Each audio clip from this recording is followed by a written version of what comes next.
Today is April 28th, and we're going to be talking about Matthew chapter 17. And I'm going to be talking about some things that I noticed that were interesting in this chapter, and then I'm going to answer 3 questions. What did we learn about Jesus? What do we learn about people? And what is the next step we can take? And when I'm finished with those things, I will be reading aloud Matthew chapter 17.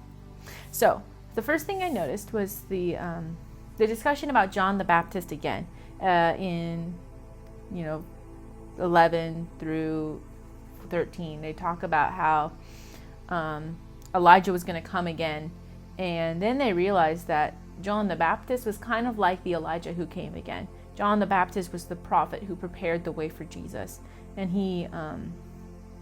so they get to talk about that, and so it was really cool to see that kind of tie in from the earlier chapters that we know John the Baptist and his purpose that he played. And the other thing I thought that was really interesting to take note of, Peter's like, oh yeah, we told them we'll pay taxes. And Jesus is like, okay, well, let's go ahead and pay taxes. He doesn't complain about it. He doesn't get frustrated. He follows the laws of the land. He pays Caesar's taxes, and he doesn't complain about it. So I thought that was a real interesting, he pays temple taxes. I'm sorry, I said Caesar's taxes. And he pays those things because he doesn't want to be distracted. He doesn't want people to be distracted by what he's not doing by refusing to do something like that. He doesn't cause those distractions. And then what do I learn about Jesus? Well, in this chapter, it talks about Jesus as the Son of Man multiple times. It says, the Son of Man whom I love, and with him I am well pleased. Listen to him. God is saying this about Jesus, that he is the Son of Man, not just the Son of God. And then later it says in verse 22, the Son of Man is going to be delivered into their hands, and they will kill him, and on the 3rd day he will be raised to life.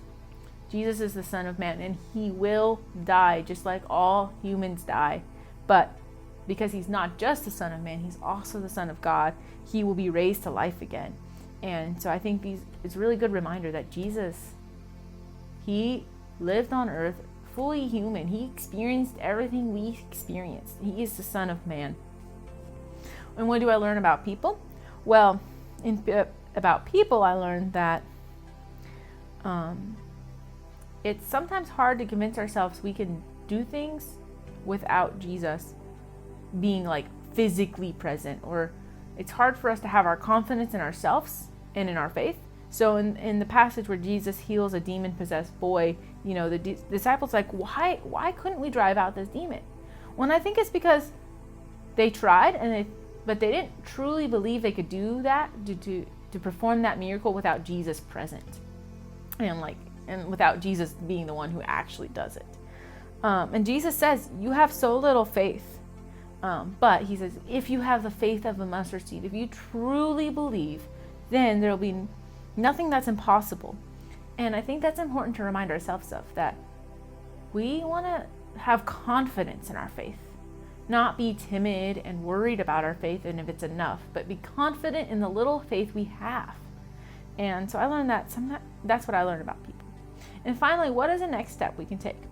Well, and this goes back to the temple tax and that conversation that Jesus is having with his disciples. And he says, Jesus says, but so that we may not cause offense, go to the lake and throw out your line. Take the first fish you catch, open its mouth, and you'll find a 4 drachma coin, and give it to them for my tax and yours. Jesus says, so that we may not cause offense. Sometimes we do things to not cause offense. We need to go ahead and pay our taxes. We need to go ahead and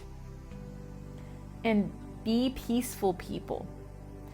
Sometimes we say, oh, we're doing this because Jesus called us to do that, or said it's okay if we do that, but it's not something that's necessary to our faith.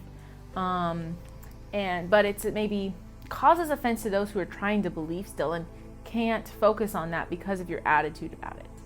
And so I encourage you guys to examine your life. What is something that you're doing that causes offense to people that is not necessary so let me be more specific in this. So we can talk about, maybe you could say, talking about drinking alcohol, right?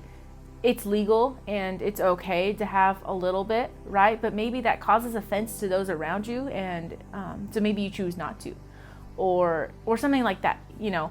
If there are some things in our faith that will cause offense, and that's okay. But there are some things that we can do to be more loving people and not just being very mean about some things that we believe. So I think we need to take the time to say, are we doing things that are offensive that we need to step back from and examine why we do those things? And so that we can be better people who show the love of Jesus to everyone while still being firm in our faith. And so now I'm going to read Matthew chapter 17.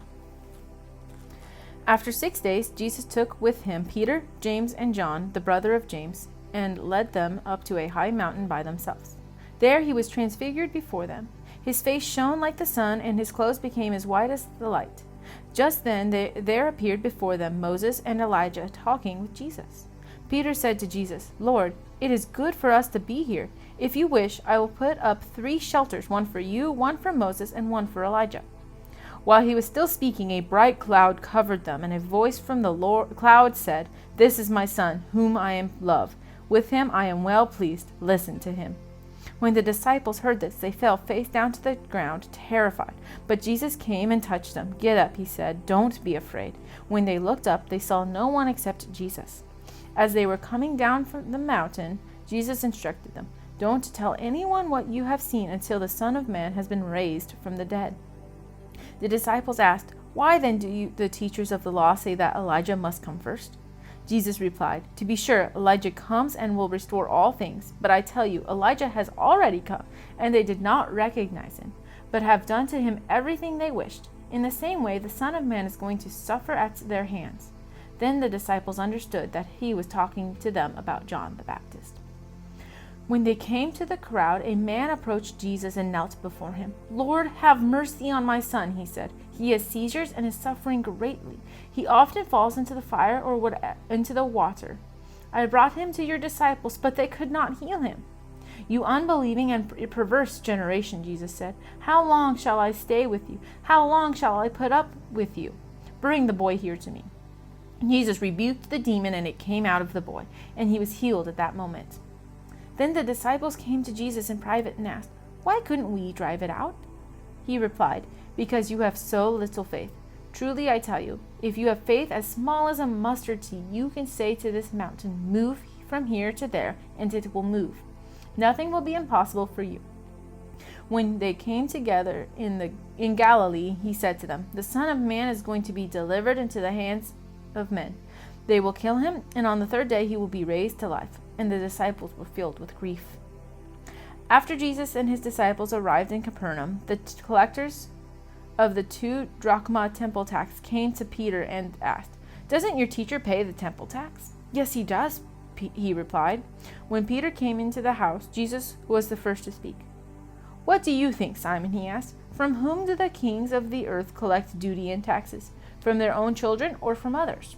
"From others," Peter answered. "Then the children are exempt," Jesus said to them. "But so that we may not cause offense, go to the lake and throw out your line. Take the first fish you catch, open its mouth, and you will find a 4 drachma coin. Take it and give it to them for my tax and yours." And until next time, you are sent.